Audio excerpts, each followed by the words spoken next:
In the studio, we have Marc Z also known as Marc Z, and we are going to talk about reference checking. Hello, how are you? Greg, good to see you. Gary, good to be with you, and happy Thanksgiving to you and your families. Thank you. Same to all of you folks. Thank you very much. So, what I thought, especially as the economy is heating up, that we'd go back and talk about reference checking. In past episodes, we talked about references and on the candidate side or the employee side, how it was important to have good references, alert your references. On employer side, how to make sure the candidate, prospective employee had viable references. But what we have not talked about is actual checking of the references. And what a lot of employers say today, you know what, it's really not worth checking references so much because everybody's going to say wonderful things, and or employers are just going to say, well, you've got to go through human resources, or you just got to confirm dates of employment, or the person is going to give very good references. And that's not true. And it's a valuable exercise, and you can catch things that are very important. And I want to just highlight for our entrepreneurs a few things. First of all, it's very important to get supervisory references from employees. People that have and you're talking from the employer's perspective. Right. Right. So what we're going to do is we're going to talk about employers, and then I'll talk about what employees have to be aware of. But from the employer's perspective, what they need to do is they have to require supervisory references. People that have actually seen the person work, have had a chance to form judgment on the person. Even if it's an entry-level person for an entry job, maybe it was somebody on a project some summer, but somebody who's done supervisory. Secondly, what they want to do is make sure the employee alerts, or the prospective employee alerts these people, so when you call, you can reach them. And lastly, when you're checking the references, really listen and focus. Don't try to go through the exercise. So for example, when you're calling a reference to find out what somebody did, don't necessarily give the person the answers. So when they talk about how did somebody do, or talk about, say, tell me a little bit about Greg, and instead of having somebody go in that direction and say, was Greg a good employee, what you want to do is, first of all, listen to what their reaction is. It's a rarity if somebody gives you a reference, and it's a rarity, unless it's an enthusiastic reference, you got to have pause. What don't they say? If the person says nothing about Greg, oh, yeah, Greg was a nice guy.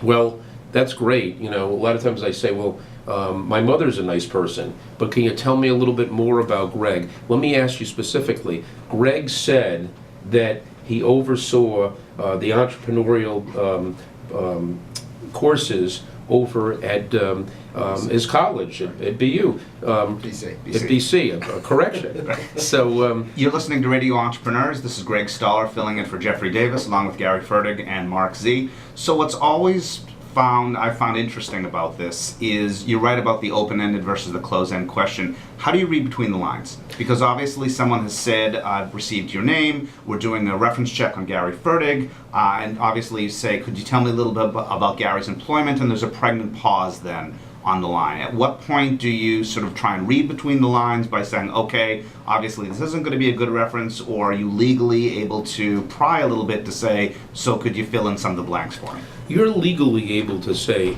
to ask anything. It's whether or not the person gives you the answers. Right. And what you have to do is you have to listen and see where it's going. So for example, if they say, Greg was a nice guy, okay, he was a nice guy, but let's follow that down. How was he in running this division?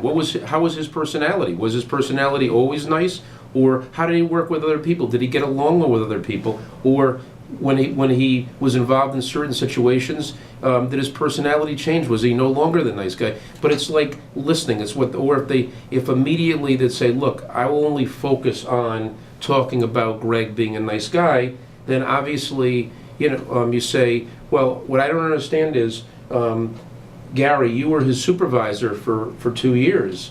All you could tell me is a nice guy. Sometimes they'll say, well, you can read between the lines on that, and then you can obviously say, since the only thing is a nice guy, then obviously he's not your person. Right. Or you could say, look, I'm really not allowed to talk about it.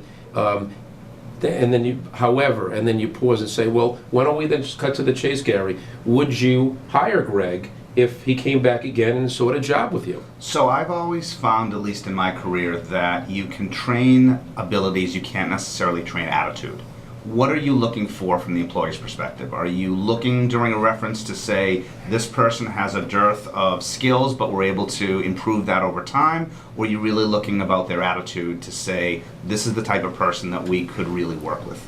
Well, it's an interesting question. So, for example, there's since I've been in the business a long time, there have been cases where we've called up for references, and the person said, again, I only want to focus on a few things, or they said they say, well, why, why didn't the person work out?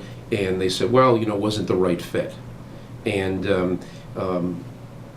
can you elaborate on that, Greg or Gary? And they say, well, I'd really like not to. So when you're now in an interview with the candidate, and you could say, listen, we talked to so-and-so, why did they say it wasn't the right fit? They did say that. And the person would say, one person said, well, I wasn't the easiest person to get along with. Bing, bing, bing, bing, bing. So those are things that can come out just by referencing. The other thing is, when you're referencing skill set, go through what they said in the resume, look at the job description, and tell them what you're looking for and the need, and see how they respond to that. That's very important to get their reaction on that.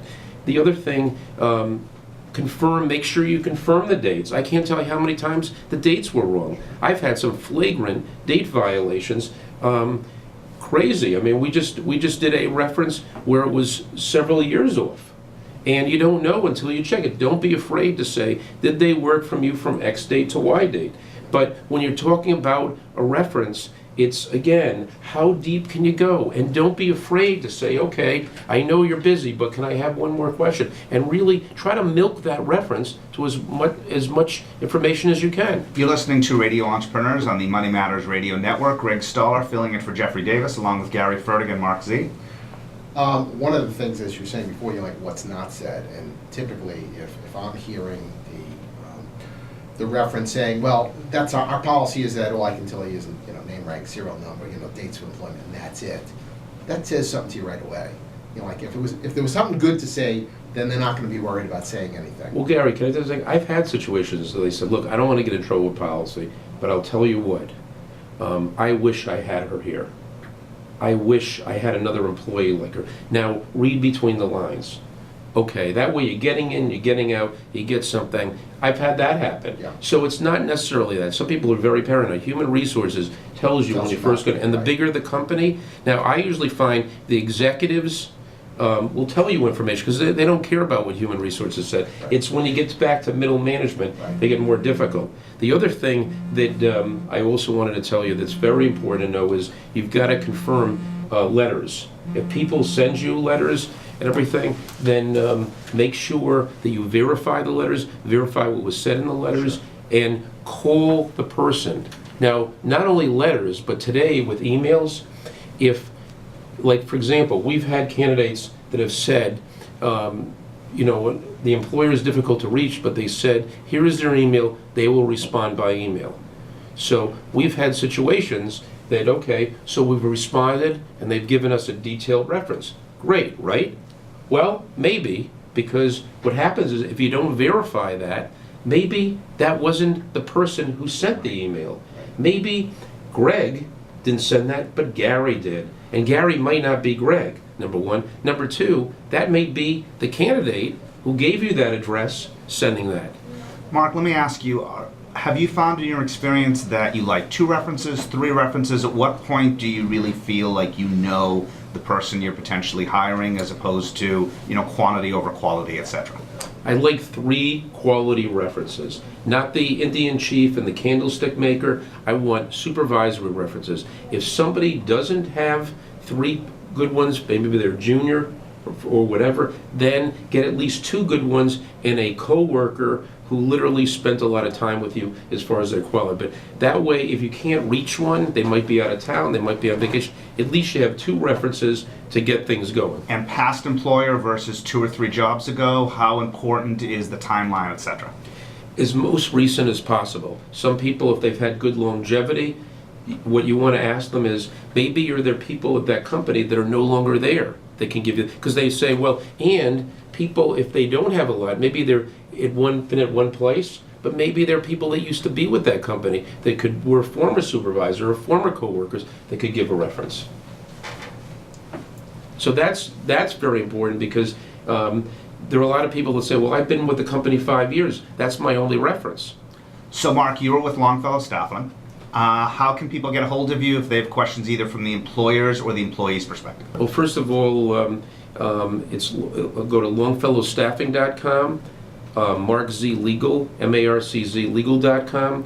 Obviously, the Radio Entrepreneurs Facebook and radioentrepreneurs.com, and then 617-338-1300. Excellent. Very good advice for our listeners. You've been listening to Radio Entrepreneurs on the Money Matters radio network, now in drive time from 6 to 7 p.m. weekly, daily, I should say, during the week. You've been listening to Greg Stoller hosting for Jeffrey Davis today, along with Gary Fertig and Marc Z. Always good to have you in the studio, etc. Great to be here, Greg. Gary, Thanks good a to lot. see you Have a too. good holiday. Thank you. Bye-bye.